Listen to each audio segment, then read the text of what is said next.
અને રબારી સમાજ બાદ વાવ થરાદમાંથી નાઈ સમાજ દ્વારા એક મહત્વપૂર્ણ બંધારણ અને ક્રાંતિકારી સામાજિક પહેલ સામે આવી છે। ધણીધર તાલુકાના ઢીમા ગામે યોજાયેલી ઐતિહાસિક બેઠકમાં નાઈ સમાજ દ્વારા કડક અને વ્યાપક બંધારણ ઘડવામાં આવ્યું છે, જેમાં લગ્ન, મરણ પ્રસંગ, મામેરા, મોબાઈલ વપરાશ તેમજ અંધશ્રદ્ધા જેવી બાબતો પર સ્પષ્ટ અને આકરા નિર્ણયો લેવામાં આવ્યા છે। આ બંધારણને વાવ થરાદ સહિત 51 પરગણાના આગેવાનોની હાજરીમાં આખરી મંજૂરી આપવામાં આવી હતી, જેને પગલે હવે સમગ્ર વિસ્તારમાં નિયમોનું કડક અમલ થવાનું છે। સમાજમાં વધતા દેખાદેખી, ફાલતુ ખર્ચ, ડીજે, નશીલા પદાર્થ અને અંધશ્રદ્ધા પર અંકુશ લાવવા માટે આ મહત્વપૂર્ણ બેઠક યોજાઈ હતી। નાઈ સમાજમાં નવા બંધારણ મુજબ લગ્ન પ્રસંગે ડીજે, અમલ, ડોડા સહિત તમામ નશીલા પદાર્થો પર સંપૂર્ણ પ્રતિબંધ રહેશે। લગ્ન અને મરણ પ્રસંગે થતા ફાલતુ ખર્ચ પર કડક રોક લગાવવામાં આવશે। મામેરાની રકમ 51,000થી વધુમાં વધુ 5 લાખ સુધી મર્યાદિત રાખવાનો ઐતિહાસિક નિર્ણય લેવાયો છે। કુંવારી દીકરીઓને મોબાઈલ ન આપવો સામાજિક નિર્ણય કરવામાં આવ્યો છે। અંધશ્રદ્ધા અને ભોપાઓથી દૂર રહેવા સમાજ પ્રમુખો દ્વારા કડક સૂચના આપવામાં આવી છે। સમાજના આગેવાનો જણાવે છે કે આ બંધારણનો મુખ્ય હેતુ સમાજમાં સંસ્કાર, શિસ્ત, સદાચાર અને આર્થિક સંતુલન જાળવવાનો છે, જેથી દેખાદેખી, ખોટા ખર્ચના કારણે પરિવારો આર્થિક મુશ્કેલીમાં ન ફસાય। ઠાકોર સમાજ અને રબારી સમાજ બાદ હવે નાઈ સમાજે પણ કડક બંધારણ અમલમાં મૂકી સમાજ સુધારણાની દિશામાં મહત્વપૂર્ણ પગલું ભર્યું છે। આ નિર્ણયથી સમગ્ર વિસ્તારમાં સામાજિક જાગૃતિનો મજબૂત સંદેશ ફેલાયેલો છે। અહેવાલ કિરણ ચૌધરી, ખબર બનાસકાંઠા ન્યૂઝ, વાવ થરાદ। અને 42 મુદ્દા આપણે બધાને અમલમાં મેળવવાના, એટલે 3 વાતોનું ધ્યાન રાખો। એક તો અંધશ્રદ્ધા, વેઠ પ્રથા અને શિક્ષણમાં પેલો જોર આલો। આટલું કરો તો તમને ખૂબ ધન્યવાદ।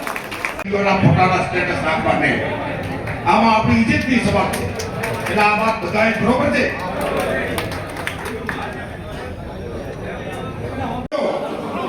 લગ્ન પ્રસંગમાં હલ્દી રસમ, વેલકમ સોંગ અને ડીજે પ્રથા સદંતર બંધ કરવાનું છે।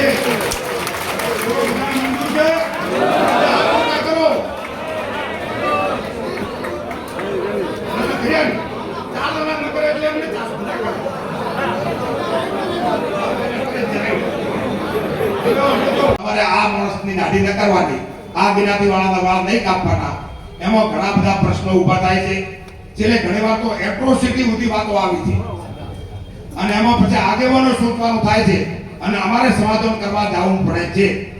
એટલે આ બાબતે પણ તમે બધા વિચારી અને આપણે ધરાજમાં કામ કરો છો તો બધે કરો, ન કરો તો કેમ ના કરો, એટલે આપણે ખાસ સૂચન છે। ન કરે ભગવાન અને એનું મૃત્યુ થઈ જાય કુદરતી, તો આપણે સામે વાળું સબકર થઈ આપણે રાખવું પડે। એ તો કુદરતી મોત થયું છે, એમાં એ બિચારો વેવાય શું કરે, એટલે એ આપણે ખાસ હા। અને એને જો કોઈ કારણથી મારી હોય તો પછી આગળ જુજેણો દાગીના મૂકવા નહીં, પૈસા મૂકવા અને એક ઘર પૂરતા કપડા લેવા, બરોબર છે।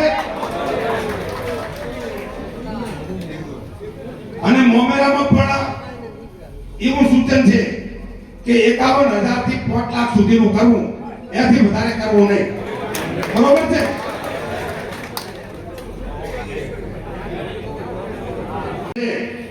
કે લગ્ન પ્રસંગમાં રસ અને કેફી પદાર્થ બંધ છે। સર્વાનુમતે રસ અને કેફી પદાર્થ આપણા નાક હોય, મેણ હોય કે પરણ હોય, સદંતર આજથી બંધ કરવામાં આવે છે। લગ્ન પ્રસંગમાં